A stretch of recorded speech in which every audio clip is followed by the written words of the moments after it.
आइए जानते महादेव पार्वती की एक संपूर्ण प्रेम कहानी। महाशिवरात्रि विशेष। एक संपूर्ण प्रेम कहानी शिव और शिवा की। प्रेम शब्द में 2 अक्षर होते हैं, जो 2 पूर्ण और एक अधूरे शब्द से बना है। कहा जाता है कि प्रेम शब्द ही अपूर्ण है, इसलिए हर किसी को एक पूर्ण रूप से नहीं मिलता। परंतु शिव जी और पार्वती जी की प्रेम कहानी अनेक कष्टों के पश्चात ही सही पर पूर्णता प्राप्त प्रेम का प्रमाण है। चाहे इस प्रेम को संपूर्ण होने में युग युगांतर लगे हो, इस प्रीत में पार्वती जी का कठोर तप तो शिव जी की सदियों की प्रतीक्षा समाहित है। इन दोनों जितने अद्भुत जीवन साथी आज तक कोई नहीं हुए। तीनों लोकों के स्वामी होकर भी शिव जी के पास न स्वयं की धरा, न ही स्वयं का आकाश रहा।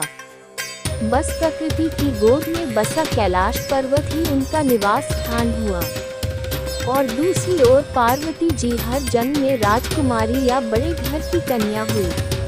फिर भी उन्होंने अपने जीवन में शिव जी से अधिक किसी की भी चाह कभी नहीं की। शिव जी सकल सृष्टि के स्वामी, परंतु अज्ञानियों की दृष्टि में एक अघोरी से ज्यादा कुछ नहीं। पर उस दिव्य स्वरूपा देवी ने शिव जी को जो पूर्णता दी, उससे वे देवों के देव महादेव बन गए। पुराणों में वर्णित है कि पार्वती जी ने शिव जी की अर्धांगिनी बनने के लिए 108 बार जन्म लिया। अंतिम 108वीं बार में वे पार्वती जी बनी। पार्वती जी के स्वरूप से पहले उनका जन्म दक्ष प्रजापति की कन्या के रूप में हुआ।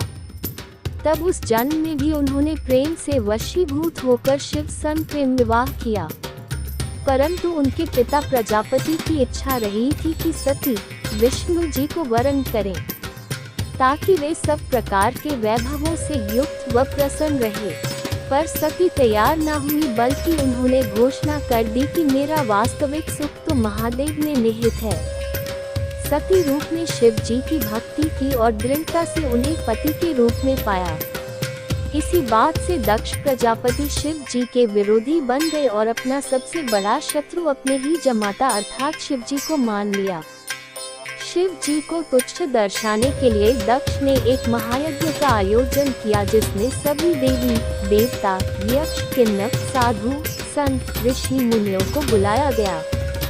बस स्वयं की पुत्री और जमाता को छोड़कर इस यज्ञ में जाने हेतु पार्वती जी ने शिव जी को समझाया कि आमंत्रित तो परायों को किया जाता है, अपनों को नहीं। और वे वहां बिन बुलाए पहुंची तो उन्हें बहुत अपमानित होना पड़ा। उन्हें शिव जी की बात न मानकर गलती हो जाने का भान हुआ, और जब उन्होंने शिव जी के प्रति अपमानजनक शब्द सुने तो वे यज्ञ के अग्निकुंड में कूद गई। शिव जी को जब पता चला तो उनके गणों ने यज्ञ भंग कर दिया। सती ने पुनर्जन्म में पुनः शिव जी से मिलने का वचन देकर प्राण त्याग दिए। शिव जी माता सती का मृत शरीर लिए विक्षिप्त से घूमते रहे। तब विष्णु जी ने सुदर्शन चक्र से 51 भागों में सती का तन काट दिया, जो आज भी 51 शक्तिपीठ के रूप में स्थापित है। वर्षों वर्ष शिव जी का वियोग कम नहीं हुआ, बल्कि बढ़ता ही गया। वे संसार से विरक्त हो गए। इधर सती ने वादा निभाते हुए पर्वतराज हिमवान और रानी मीना के घर पुत्री के रूप में पुनर्जन्म लिया। पर्वतराज की पुत्री होने के कारण उन्हें पार्वती नाम मिला। नारद जी ने किशोरी पार्वती जी को जीवन साथी के रूप में शिव जी को पाने के लिए तपस्या का मार्ग बता दिया। तब पार्वती जी ने अपनी सखी को हृदय की बात बताई तो उनकी सखी उन्हें घोर बियाबान जंगल में लेकर गई, जहां पार्वती जी ने अन्न जल का परित्याग करके विभिन्न कठोर से कठोर तप सहस्त्रों वर्षों तक किए। तब शिव जी ने सप्तऋषियों को पार्वती जी को समझाने के लिए भी भेजा। स्वयं भी वत्यु वेश में समझाने पहुँचे थे, परंतु शिव जी ने भी पार्वती जी दृढ़ संकल्प के आगे हार स्वीकार कर ली और वे पार्वती जी सन परिण्य सूत्र में बंधने का वचन दे बैठे। इस वचन को शिव जी ने फाल्गुन मास कृष्ण पक्ष की चतुर्दशी अर्थात शिवरात्रि पर पूर्ण किया। शिव और शिवा का महामिलन शिवरात्रि को हुआ, इसलिए ये दिन महाशिवरात्रि बन गया। कितनी कठिनाइयों को सहन करते हुए महलों की राजकुमारी पार्वती जी पर्वतवासिनी बन गई। पार्वती जी ने एक बार अपने लिए घर की इच्छा भी की, तब शिव जी ने उन्हें लंका बनाकर भी दी थी। तब वास्तुविद रावण, जो दक्षिणा में शिव जी को पाने की इच्छा से पूजन करने आया था, पार्वती जी ने सोने की लंका उसे ही भेंट कर दी, परंतु शिव जी को रावण के साथ जाने नहीं दिया। पार्वती जी ने किसी भी जन्म में भोले भंडारी के प्रेम के अतिरिक्त कोई धन वैभव नहीं चाहा, बल्कि जीवन की हर परिस्थिति में शिव जी का साथ सूर्य की किरणों, पुष्प में सुगंध तो शरीर सन प्राण बनकर निभाया। वहीं शिव जी ने भी तो हर जन्म में पार्वती जी की प्रतीक्षा की।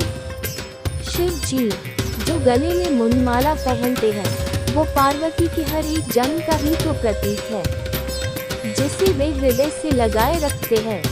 वास्तव में पार्वती जी अनेकों कठिनाइयां सही, तो शिव जी ने भी अथाह योग सहा। जिसे सभी कुछ सरलता से प्राप्त हो जाए, उनका जीवन कभी पूजनीय नहीं बनता। अंततः दोनों ने संपूर्ण प्रेम की परिभाषा गढ़ दी। आज के युग में जहां प्रेम प्रीत के मायने बदल गए हैं, जहां प्यार का स्थान अर्थ, भोग, विलास ने ले लिया है, वहां शिव शिवा का निश्चल, निस्वार्थ, अडिग प्रेम सभी के लिए प्रेरणादायी है। तभी तो आज भी भक्तगण सदैव बाद भी इस संपूर्ण हुए प्रेम के दिवस को महाशिवरात्रि के रूप में विशेष उल्लास, उमंग, ऊर्जा से मंदिर भर पंडालों में पूजन व्रत करते हुए रात्रि जागरण के साथ मनाते हैं। साथ ही महादेव और महादेवी से इसी तरह के पूर्ण प्रेम को पाने की कामना करते हुए जीवन में संपूर्णता और सकल सुख पाने की भी इच्छा करते हैं। इस संपूर्ण युगल जगत के माता पिता का आशीर्वाद सभी के जीवन पर सदा बना रहे। सभी को महाशिवरात्रि पर्व की अनंत स्वस्थ कामनाएं। जय जय पार्वती पति, हर हर महादेव। तो बताएं आपको हमारी यह वीडियो कैसी लगी, कमेंट बॉक्स में जरूर बताएं।